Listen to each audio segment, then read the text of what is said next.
ഇതൊക്കെ നടക്കുന്ന പാകിസ്ഥാനിലല്ല, ബംഗ്ലാദേശിലല്ല, നൈജീരിയയിലല്ല, ഇന്ത്യയിലെ ഗാന്ധിജിയുടെ ഇന്ത്യയിലാണ് ഈ ക്രൂരത നടക്കുന്നത്.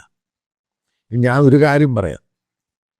ഇതുമായി ബന്ധപ്പെട്ട് ചില RSS നേതാക്കളെയും ചില BJP നേതാക്കളെയും ഒക്കെ സംസാരിച്ചു. അവരുടെ ഭയമെന്ന് പറഞ്ഞാൽ നോർത്ത് ഈസ്റ്റ് പോലെ ഇന്ത്യ ആകുമോ, പേടിയോ. ഇത് ചെയ്യുന്നത് മുഴുവൻ ഭയം കൊണ്ട് ചെയ്യുന്നതാ. എന്താണ് ഈ ഭയത്തിൻ്റെ ആവശ്യം?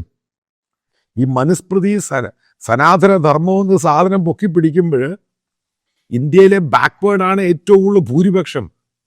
അവരെ സമൂഹത്തിൽ നിങ്ങൾ മാറ്റി നിർത്തുമ്പോൾ ഇതുണ്ടാകാറുണ്ട്. അപ്പം നോർത്ത് ഈസ്റ്റിൽ എങ്ങനെയാണ് ഇത്രമാത്രം ക്രിസ്ത്യാനിറ്റി കയറി വന്നത്? അവിടെ ഏറ്റവും കൂടുതൽ ബുദ്ധിസ്റ്റുകൾ, ഹിന്ദുക്കളുമായിരുന്നു.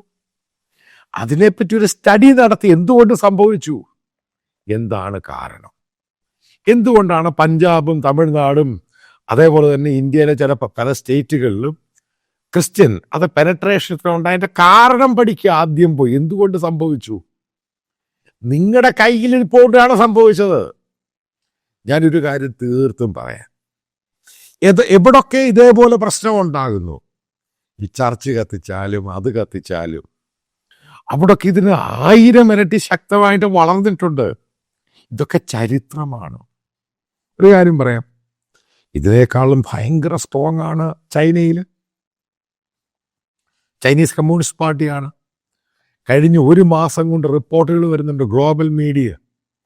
ഏകദേശം 2030 27 കോടി ചൈനയിൽ ക്രിസ്ത്യൻ വിശ്വാസികൾ ഉണ്ടാകുമെന്നാണ് പറയുന്നത്.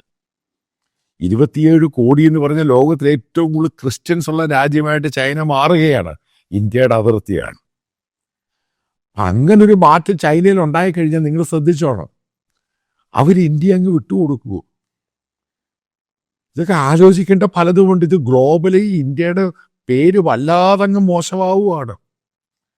ഇതുപോലൊന്നും ഞാൻ പ്രതീക്ഷിച്ചില്ല BJP ഇതേപോലുള്ള സംഭവങ്ങൾ ഉണ്ടാകും.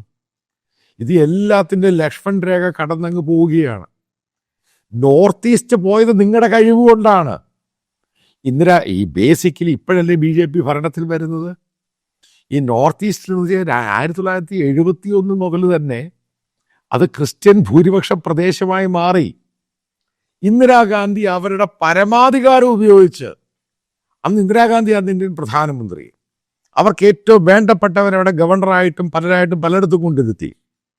ഇന്ന് അരുണാചലിലിരിക്കുന്ന കാത്തലിക് സഭയുടെ ബിഷപ്പ് അന്ന് 1971-75 അയാളെ പിടിച്ച് ജയിലിൽ ഇട്ടിട്ടുണ്ട്.